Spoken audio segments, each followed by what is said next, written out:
Usually when you introduce a new tool into your life, there's this fundamental expectation that it exists to absorb friction. Like if you buy a dishwasher, it washes the dishes. Right. It's really that simple. Yeah, you do not expect to have to rewire your entire kitchen's plumbing every single time you want to clean a dinner plate. Uh-huh.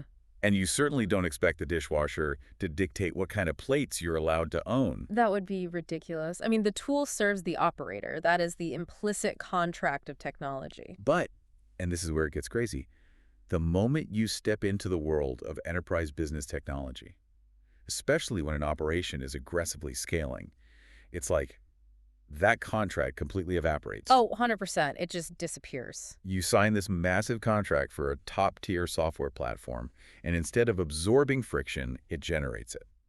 Suddenly you find your teams, retrofitting their entire day-to-day workflow just to accommodate the software's rigid logic. Which totally defeats the purpose of buying the software in the first place. Exactly. So today, we're looking at an internal blueprint and script from a tech firm called Cocobites Solutions. The document is titled The Blueprint for Custom Application Development. And it is such a great read. It really is. It diagnoses exactly why spending a premium on off-the-shelf software often makes companies remarkably less efficient and how to actually map technology to your specific operational workflows. It is a fascinating postmortem on why highly intelligent CTOs and operations directors keep falling into the same exact trap. Because, well, on paper, buying a mature, popular SaaS product seems like the most responsible, risk-averse decision a business leader can make. Okay, let's unpack this because if you are prepping for a major tech infrastructure overhaul or, if you are running operations for a scaling startup, you have likely encountered what this blueprint calls the 6-month illusion. Oh yeah, the 6-month illusion. We've all seen it. Right. The central mystery here is why companies with massive budgets end up with tech stacks that feel like they are held together by digital duct tape.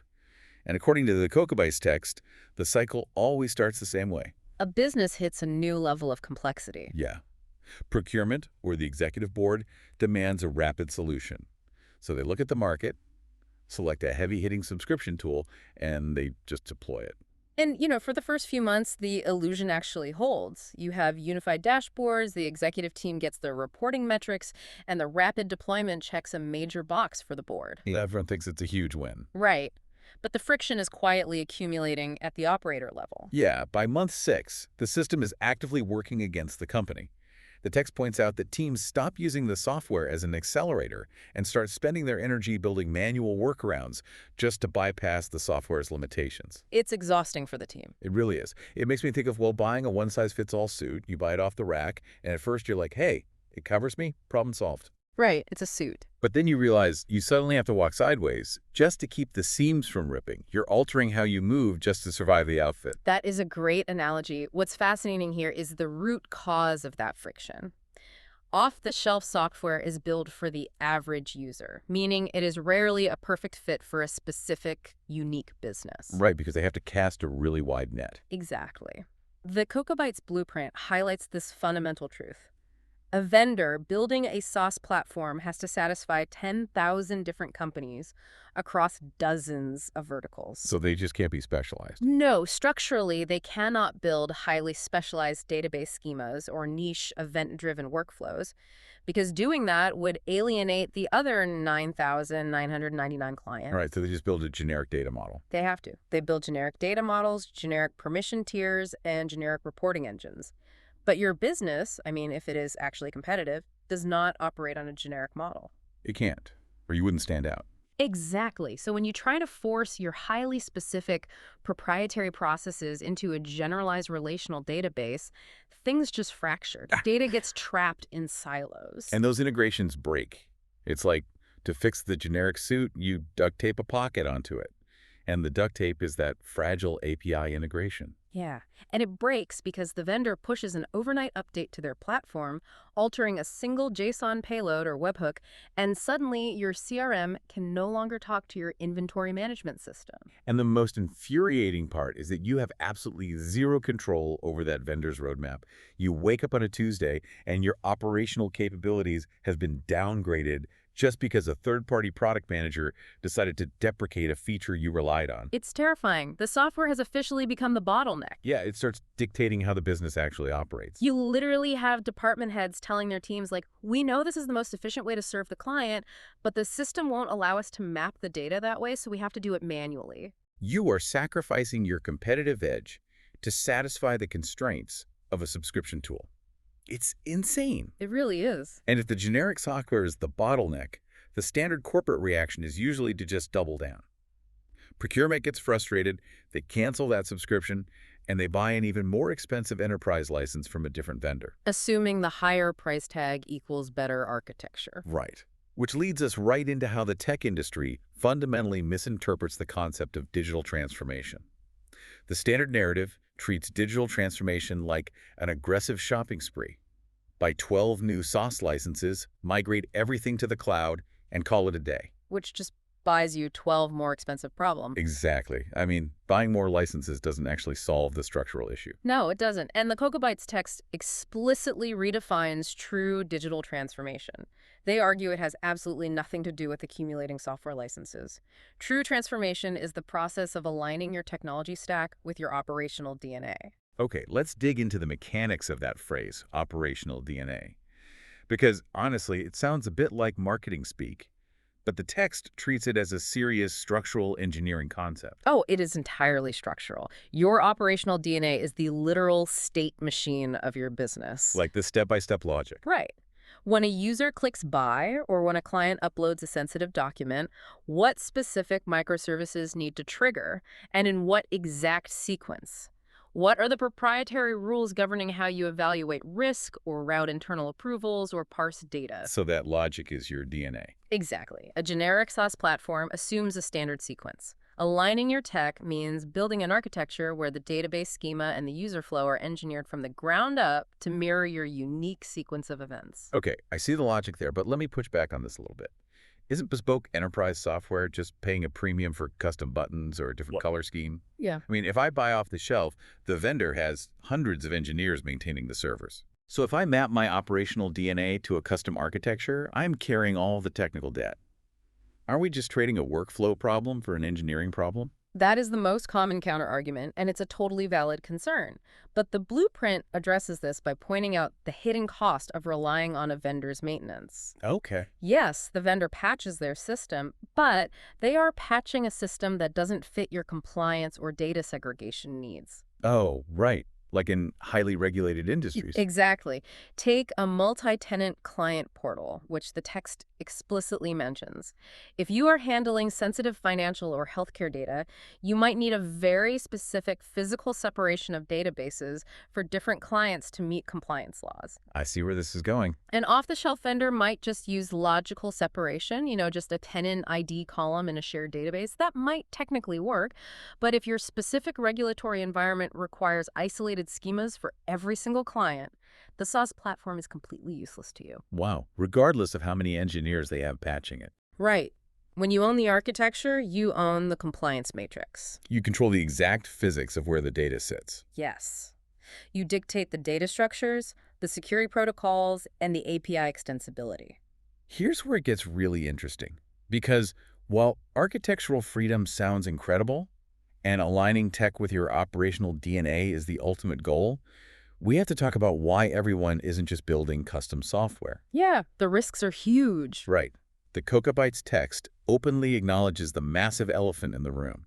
Custom development actually has a terrible reputation in some corporate circles. For every success story, there are 3 horror stories of custom builds that nearly bankrupted a company. The graveyard of custom enterprise software is vast, and the cause of death is almost always the exact same thing. Scope creep. Yes. And it is not just a budgeting issue, it is a structural integrity issue.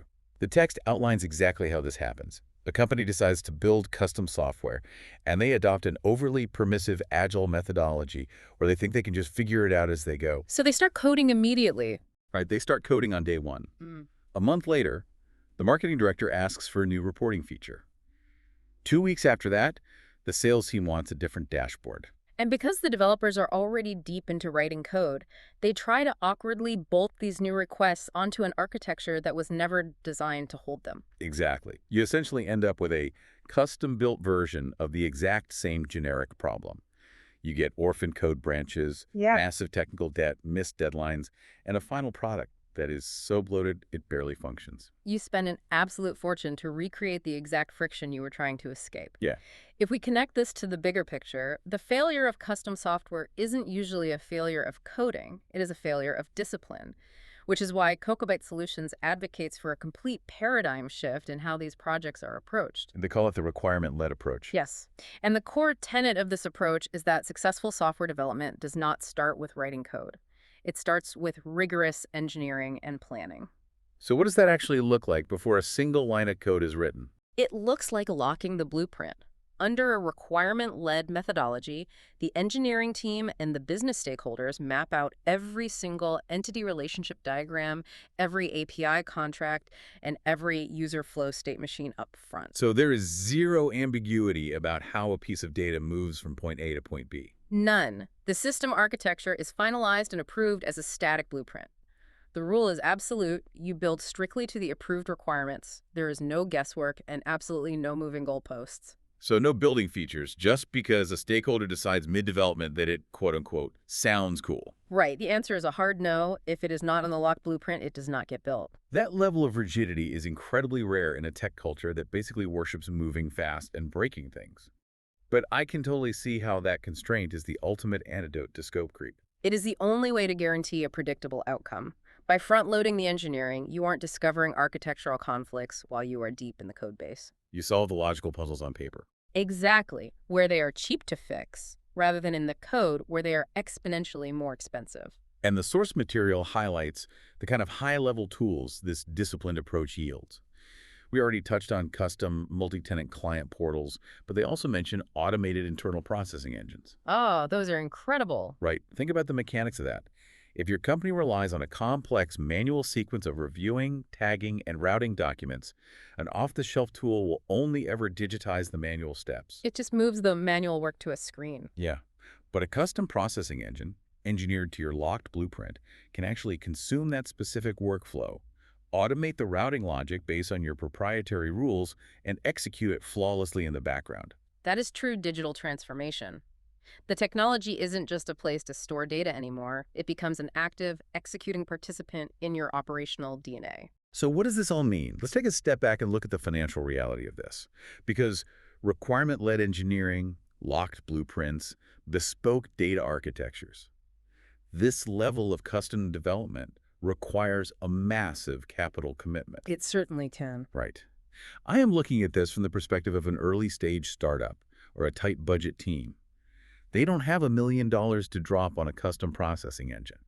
Are they just inherently doomed to suffer the friction of off-the-shelf software until they get massive funding? That is a pivotal question for any scaling business. And the Cocobites text provides a very nuanced answer here. The reality of technology today is that you do not always have to write every single line of code from scratch to achieve a custom requirement-led result. Wait, let's pause on that because that sounds like a contradiction. Yeah. How do you get bespoke architecture without building from scratch? It comes down to scale and how you assemble the foundation. Cocobites Solutions recognizes that businesses operate at vastly different scales and budgets, so they outline a dual offering. Okay, what does that look like? For large enterprises with deeply entrenched, highly complex workflows, they execute those heavy, fully bespoke builds. But for companies with lower budgets, they provide adaptable off-the-shelf solutions. But wait, we literally just spent the last 10 minutes diagnosing why off-the-shelf software is a trap. How is their off-the-shelf solution any different from the generic SaaS platforms we've been critiquing? Because of the methodology behind the deployment, the trap of generic SaaS is that it is a closed ecosystem. It's a black box where you cannot touch the underlying database schema or the core routing logic. Right, you're locked out. Cocobites is talking about deploying open, highly adaptable foundations. Pre-built modules for things like user authentication or basic database routing, which keeps the initial cost dramatically lower. But crucially, they deploy these foundations using that exact same requirement-led philosophy. Ah, I understand. They are not selling you a locked prefab house. They're selling you a pre-poured foundation and pre-cut lumber, but they are still acting as the structural engineer, to ensure the final assembly perfectly matches your specific blueprint. Exactly. You get the cost benefits of pre-existing architecture, but it is configured and extended by a development partner who fundamentally understands how to align tech with your operational DNA, rather than forcing you to adapt to the tool. That is a critical distinction. It connects directly to your journey as a listener. Whether you are an early-stage founder guarding a tight runway or a legacy enterprise looking to untangle a decade of technical debt, the priority remains identical. You must architect your tools to support your specific workflows. Yeah, and you must do it with a methodology that completely eliminates the risk of scope creep. It is about choosing a pathway that scales with your complexity, rather than hitting an artificial ceiling imposed by a generic vendor. So as we synthesize the core takeaways for you from this deep dive into the Cocobites Solutions blueprint, the immediate takeaway is really clear. Stop accepting operational friction as a normal cost of doing business. If your teams are spending hours building manual workarounds just to satisfy the constraints of a software platform, that platform is no longer a tool. It is a liability. You have to protect your proprietary workflows, map your processes, lock your blueprint, and enforce absolute discipline during the development phase. And when it comes to execution, you really need an engineering partner who prioritizes architectural integrity over flashy features. Exactly. If a development team wants to start writing code before the entity relationship diagrams and user flows are locked in stone, you're walking straight into the scope creep trap. And actually, the source material we reviewed today provided a direct channel to the team that engineered this methodology. Oh, that's great. If you are sitting on a custom application requirement, or if you have hit a workflow bottleneck that off-the-shelf software simply cannot solve, you can reach out to them directly. The contact provided in the text is info@cocobitesolutions.co.za. You can email them to explore mapping your operational DNA into a locked blueprint. This raises an important question, though, one that I think reframes this entire conversation from just a technical issue to a high-level business strategy. We established earlier that off-the-shelf software is built for the average user, right? Aggregating the most common workflows across thousands of companies. Right. Well, if your company ultimately adopts the exact same standard software with the exact same limitations and processes as all of your competitors, how much of your unique competitive advantage is being slowly, quietly erased simply by forcing your team to adopt those generic workflows? Wow, that is a staggering thought. If your software dictates your operations and your entire industry uses the same software, eventually you all operate exactly the same way. The software effectively commoditizes your own business logic. Exactly. The ultimate hidden cost of generic technology isn't just friction, it is the loss of your defensible moat. You stop being exceptional, and you structurally mandate your own mediocrity. Custom architecture isn't just an operational fix then. It is how you defend your competitive advantage. On that deeply strategic note, we want to thank you for joining us as we unpack this blueprint.